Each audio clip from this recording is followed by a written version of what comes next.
This is the reality.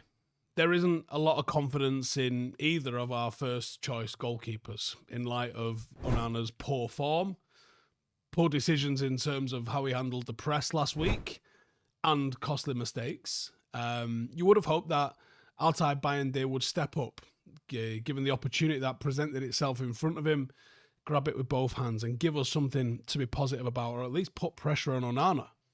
Instead, if anything, it closed the debate, I thought, on who's the best goalkeeper at the club. And I expect Onana to be in against Lyon after another poor goalkeeping performance from our second choice goalkeeper. Now, yeah, it's been a tough season, and somehow there's still everything to play for in the Europa League. If we go out of that, genuinely, this season is over, and as much as I love you guys, and I'll still be here making the content week in, week out, until middle of May when the season's over, I think a lot of you guys are going to check out and just come and join us as we start rounding pre-season. It's fully what I expect. So I might get weird and experimental with a little bit of content just to kind of keep it fresh. That being said, should we be settling on a goalkeeper that doesn't fill us with confidence? Now, a lot of you disagreed when I said I thought Onana had a good season. And the reason I said I thought he had a good season, he was factually the best shot stopper in the Premier League in his first season. Now, there was other areas I thought his claiming of crosses and some of that stuff wasn't quite great. His 1v1s could have been a little bit better. And there were still some errors, of course, in the Champions League. But factually, the best shot stopping goalkeeper in the Premier League in his first season. So when I said I thought he was pretty good in his first season, that's kind of what I was basing it on. That's not the case this year. And not only has he had clangers and errors, his save percentages just completely fell off. And I don't really know why. He was having so much more trade last season than he was this season. Now, what if we don't have to settle for either of those two? What if there is a third option? Tertiary optio. Waiting in the wings to be given their chance. Eli Harrison, 19-year-old goalkeeper from the academy.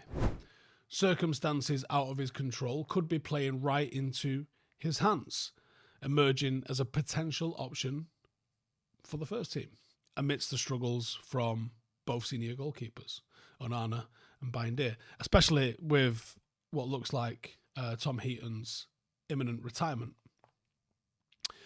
Now, born in February 2006, which makes me feel very old. Harrison joined United from Stevenage at 16, signed his first pro at 17, like many do, and has been considered a highly rated prospect, actually described as one of the most promising young goalkeepers in the world. He's tall, he's got very strong shot-stopping ability and pretty solid distribution skills. Coaches rave about the maturity that he's shown, which is considered far beyond his years. Now, crucially, he has had a loan move. He went to Chester in National League North to gain some experience. He played 18 games. He kept 7 clean sheets and was recalled in January due to that impressive stint of performances. The coaching staff at United saw him playing that at a level they considered him far too good for. But crucially, at Chester, he faced the pressures of men's football as a teenager and coped with it admirably. Chester's goalkeeping coach, Neil Ebrell, he said Harrison's ability to recover from mistakes and his mental strength were absolutely standout traits. Now, does that mean you can play for Manchester United with the pressure of being a goalkeeper? Now, of course, he's regularly trained with United's first team goalkeeping group. That's quite common. They drag a lot of people in so they can put on decent sessions. And he's been exposed to elite level demands, if not elite level pressures. But I think the value of that can't be understated for a goalkeeper. He's been on the bench for multiple Premier League and Europa League matches now, including notably against Leicester and Real Sociedad. Amorim clearly has at least an eye on him. Spring cleaning isn't just for finally tossing out a fedora that you swore would make a comeback. It's for hitting reset on your grooming routine. Manscaped's Beard and Balls Bundle has got you covered from cheek to cheek. Clearing out the overgrowth winter left behind, it is time to weed whack, to hedge trim, and to make sure the lawn is looking manicured for the season. Because nothing says fresh start like a sharp beard, and more importantly, a landscaped lawn. Join over 12 million men worldwide who trust Manscaped and use the code Howson, that is Howson, for 20% off and free shipping at manscaped.com. The beard hedger keeps your beard crisp like a freshly bloomed flower, while the lawnmower Ultra clears out the underbrush, because confidence grows best with the right tools. And there's 20 adjustable settings on the beard hedger, effortlessly shaping your beard from a light spring stubble to a bold, well-defined style. The Lawnmower 5.0 Ultra dual blade system has got interchangeable foil and trimmer blades, and it keeps strings fresh and smooth in the most sensitive spots. Listen, you know what Manscaped is by now. You surely do. If this is your first day on the internet, well, welcome for starters. But if it's not, then you already know what Manscaped can do. Do not cut corners on your grooming routine. Upgrade to the Beard and Balls bundle from Manscaped. Visit manscaped.com. Use the code Howson, that's Howson. Get 20% off and free shipping. And if you need it today, you can even find Manscaped at a store near you. Stay fresh this season for everyone's sake and level up your grooming game today. Now, neither Onana or Bayern have been convincing, certainly this season. Onana, big name, big money, big transfer fee, clearly the first choice, could regain his form. Don't know how likely that is when it's been so bad this season, but he could. But I think it speaks volumes that Amorim is willing to drop him completely from the squad after the errors he made against Lyon in the Europa League, Champions League, for chance to be at that thing. Now, it'll take Olympic work from Eli Harrison to usurp Onana's spot as United's starting goalkeeper.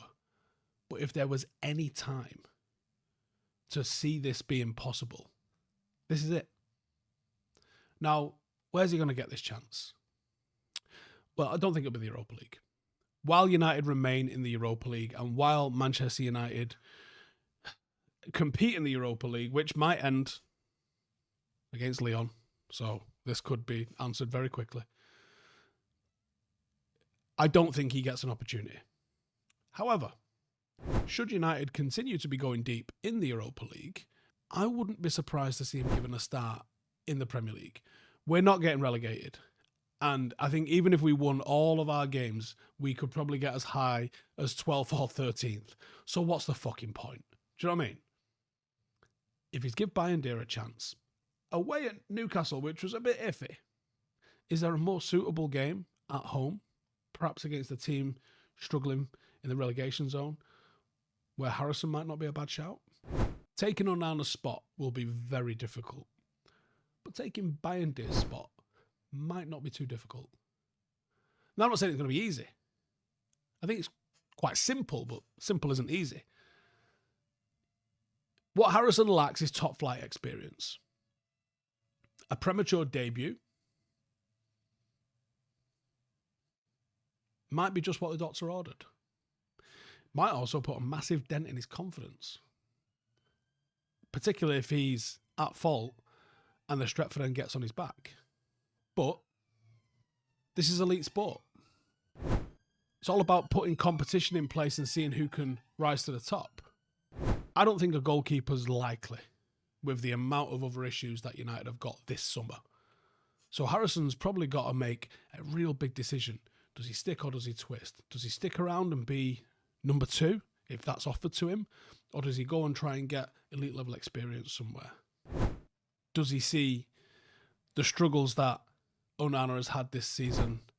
Maybe there's an opportunity that at some point next year he throws me in and I get a run of games. Could be possible.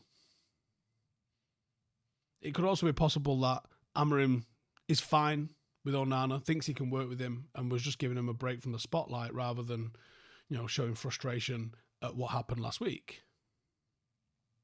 But I don't think Onana's untouchable anymore. And even though I don't think Harrison is ready to be Manchester United's first choice goalkeeper, I think he could move himself up the pecking order. Maybe he targets Bayern's place. Maybe he goes out on loan. Maybe he goes and smashes it somewhere like he did at Chester, but a little bit closer to Manchester United's level. There's a player there, but goalkeepers are a weird bunch, and it's a weird development trajectory. Let me know your thoughts. Be interested to see what you guys are saying in the comments. And did anyone go and watch him at Chester? Because I wish I had done, actually. Let me know your thoughts in the comments. I'll see you in the next one. Laters. Hey, thank you for watching the video. If you are new around these parts, then don't forget to subscribe. My channel is proudly supported by my community on Patreon. If you'd like to get a little bit of extra content, a Discord group, meetups, five-a-side games, weekly podcasts, behind the scenes, and even an occasional bit of transfer news as and when I get it, then for the price of a pint, you can show your appreciation for the content that we make and get some goodies for doing so as well. Check the link in the description or click the button right here. You'll also find all of my socials here too if you want to follow me on any of those platforms. Nice one.